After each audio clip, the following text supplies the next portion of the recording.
6 reasons you should never stack slabs or never buy a slab in the first place.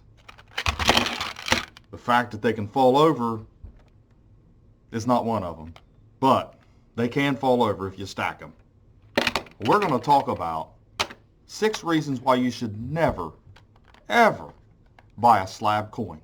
First off, if you do want to see a bunch of slab coins or raw coins or bullion or whatever, come over here to CoinZip, look up Greenhills Classic Stampin' Coin Show, hit directions, and be there Sunday. This video was inspired by true events that happened on YouTube, and one of them is Silver Seeker's video on top 5 reasons to buy slab certified coins, and that is what we're talking about. Slab coins are certified coins. They're encapsulated by NGC, PCGS, Annex or ICG, NCS, which is NGC's conservation. Those are the companies that are currently respected and hold the market value. Now, the first reason, or number 6 I should say, that you should not buy slab coins is because you don't like slab coins. Just don't buy them. If you don't like them, don't buy them. I prefer coins in slabs, especially whenever they're really nice BU coins or they've been took out of a mint set or a proof set, or key date coins. I like them authenticated, protected, and then a value. And when they bicker about the grade inconsistencies we see sometimes, you're always going to have inconsistencies as long as you have human beings grading coins. That's the given. Probably a 5% problem with grades that aren't exactly what the coin looks like, the same grade. But the point of it is that I would rather have a coin in a slab than a coin in like a Whitman album. Silver Eagles, for instance, any type of coin like that, I see them toning in these Whitman albums all the time. Typically, in a slab, a coin will not tone. I know a PCI toning, but in an NGC, PCGS slab, they typically won't unless they're subjected to heat and humidity, moisture, storage problems at first. Also, the coins might have been dipped and not properly rinsed before they were put in the holder. They could have been improperly handled. They could have been breathed on, sneezed on, and then once they were put in there, they still have some gas, some atmosphere inside, some molecules, and they'll still react to something that was on the surface before it was slabbed. But if I had my choices, I'd just have the coin slabbed. I like raw coins. I'm kind of 50-50, but I like my slab coins too. And for business, I like the idea of being able to send a coin off and maybe get that grade. I've done it a few times, so it helps to make a little bit more money in this business.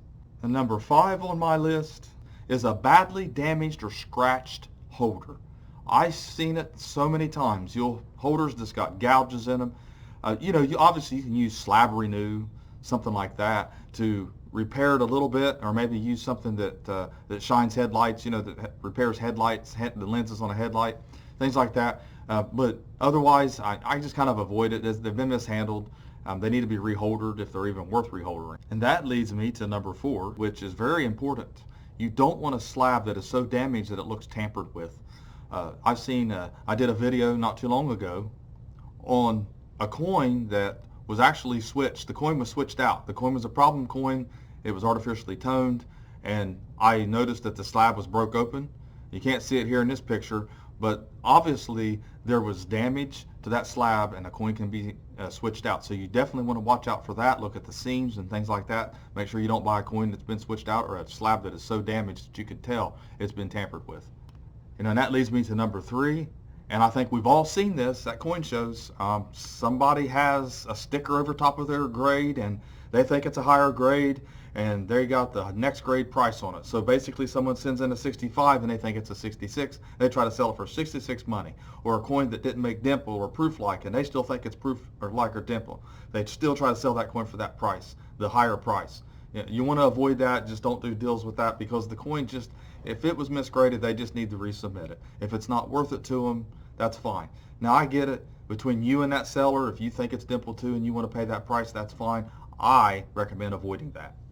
Next, number 2 reason to avoid buying slab coins is if it's in a fake grading company, an alphabet grading company. We see them all the time on eBay. It used to be a worse problem than it is now because they were allowed to put the names in there.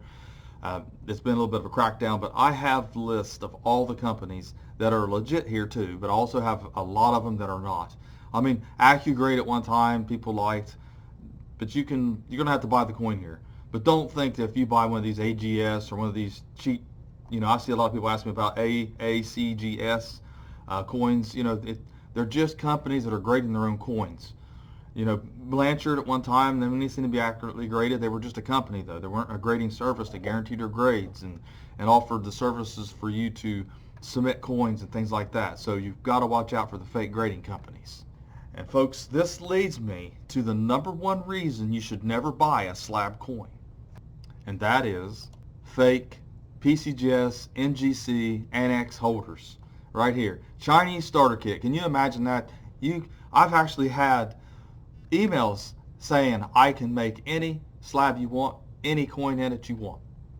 They're taking orders for this. They'll build and make your coin. Let's say you want a real rare 1893S, and they'll stick it in a fake PCGS slab for you with a real serial number. So it's very important to watch out what you're buying. You don't want to buy a fake holder. Definitely, Silver Seeker covered some new technology in some of his videos, in his last video, that will help with this as far as the chip is concerned and entering serial numbers. So it's a good thing.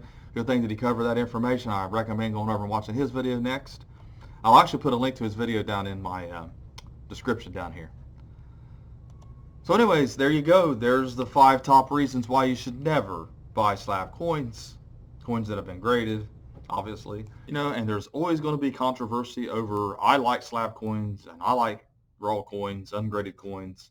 I don't like slabs, and back and forth, and you can argue the points back and say, the grading companies are market grading, grading companies are buddy system, and you can think of all kinds of reasons not to put coins in slabs, and you can think of all kinds of reasons to put coins in slabs, but I'm here to tell you this. PCGS and NGC and all these companies have been in business since the 80s, okay?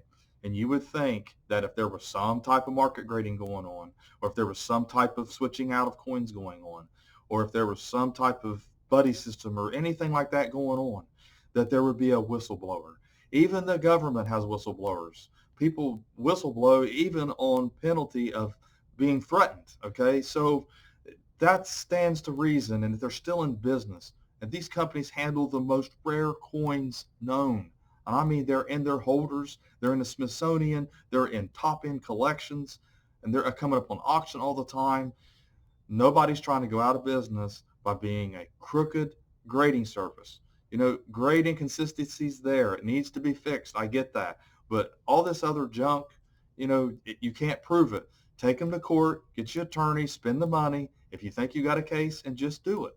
I obviously think that the grading system needs to be fixed. We need a standard, needs to catch up with technology. But the real problem with the grading services or slab coins is not the grading companies themselves. It's what people do to grading holders and the creation of fake grading holders and sellers grading their own coins. That's where you stay away from slab coins. Don't stack your slabs. Don't get slabs. Don't do all this unless you know you're buying authentic and non-tampered with slab coins. My name is Daniel. I'm a coin dealer, and I approve of this message. So thanks for watching my latest video. Please like, share, and comment, and have a great day.